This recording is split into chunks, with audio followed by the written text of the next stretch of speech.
আসসালামু আলাইকুম। আশা করি তোমরা সবাই অনেক ভালো আছো। আমরা অনেকগুলো বিষয় নিয়ে আলোচনা করেছি।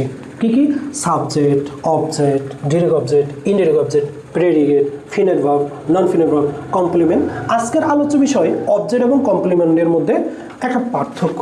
সো আমি যদি অবজেক্ট এবং কমপ্লিমেন্টের মধ্যে পার্থক্য তৈরি করতে পারি, তাহলে আমার সেন্টেন্স তৈরি করার সময় কী হবে?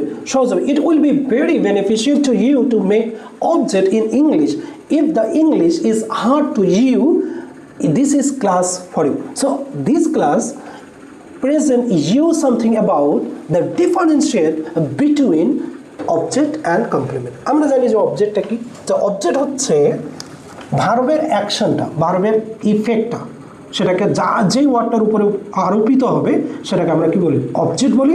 এবং কমপ্লিমেন্ট হচ্ছে যে সাবজেক্ট এবং অবজেক্ট দুটো একই ব্যক্তিকে নির্দেশ করলে সেটাকে আমরা কি বলি? কমপ্লিমেন্ট বলি। সো আমাদের পাঠ্যক্রমের ক্ষেত্রে দেখি যে সাবজেক্ট এবং অবজেক্ট দুটো কি ভিন্ন ভিন্ন বস্তু হতে পারে বা ব্যক্তি হতে পারে। যেমন আমিনা কল সুবা, আমিনা সুবাকে ডাকে। এখানে সুবা কিন্তু আমাদের একটা অবজেক্ট, কিন্তু সুবা অবজেক্ট, তাই না? কিন্তু রিফ্লেক্সিভ প্রোনাউন হিসেবে অবজেক্ট হলে তার সর্বদাই কিন্তু সাবজেক্ট থেকে কী হয়? অভিন্ন হয়। সো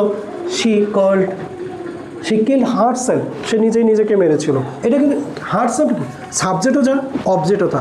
একই ব্যক্তিকে নির্দেশ করলেও কিন্তু এটা আমাদের কি নয়? কমপ্লিমেন্ট না, এটা কিন্তু আমাদের রিফ্লেক্সিভ প্রোনাউন। আমরা কমপ্লিমেন্ট হিসেবে ব্যবহার করতে পারি, কিন্তু এটা রিফ্লেক্সিভ প্রোনাউন আকারে ব্যবহার হয়। অর্থাৎ অবজেক্টের কাজটা আবার তার পূর্বে থাকা সাবজেক্টের উপরে কি হয়?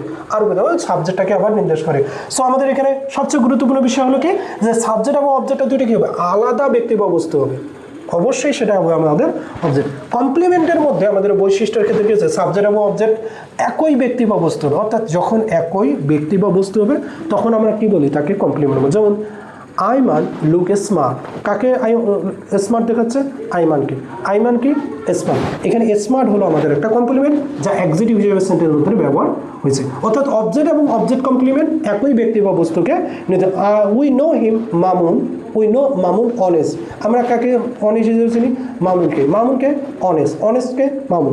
এই যে দুটো অবজেক্ট আমাদের ব্যবহার হয়েছে, এটা কিন্তু অবজেক্ট কমপ্লিমেন্ট। অর্থাৎ অবজেক্ট দুটোই সমান হয়েছে। আর যদি অবজেক্ট এবং সাবজেক্ট হয় তাহলে সাবজেক্ট কমপ্লিমেন্ট হবে। We know Mamun honest. Okay, so এখানে অবজেক্টের ক্ষেত্রে আর একটা বিষয় হচ্ছে যে অবজেক্ট সর্বদাই কী হয়?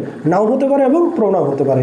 কিন্তু কমপ্লিমেন্ট সর্বদাই নাউন অথবা কী হয়? অ্যাডজেক্টিভ হয়। এটা মনে রাখা যায়। তাহলে আমাদের বৈশিষ্ট্য হলো মাত্র দুটা।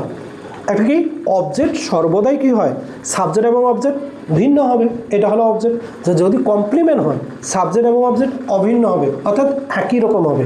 রিফ্লেক্সিভ, এটা কিন্তু আমাদের কি? অবজেক্ট আকারে ব্যবহার, কমপ্লিমেন্ট আকারে নয়। তুমি কমপ্লিমেন্ট হিসেবে ব্যবহার করলে কিন্তু একটু দ্বিধা থেকে যায়, কিন্তু কমপ্লিমেন্ট হতে পারে, সমস্যা নেই। এরপর হচ্ছে অবজেক্ট এবং অবজেক্টের আরেকটা অবজেক্ট যদি দুইটা সমান হয় সেটাকে আমরা বলি কি? অবজেক্ট কমপ্লিমেন্ট বলি। ওকে, থ্যাংক ইউ। দেখা হচ্ছে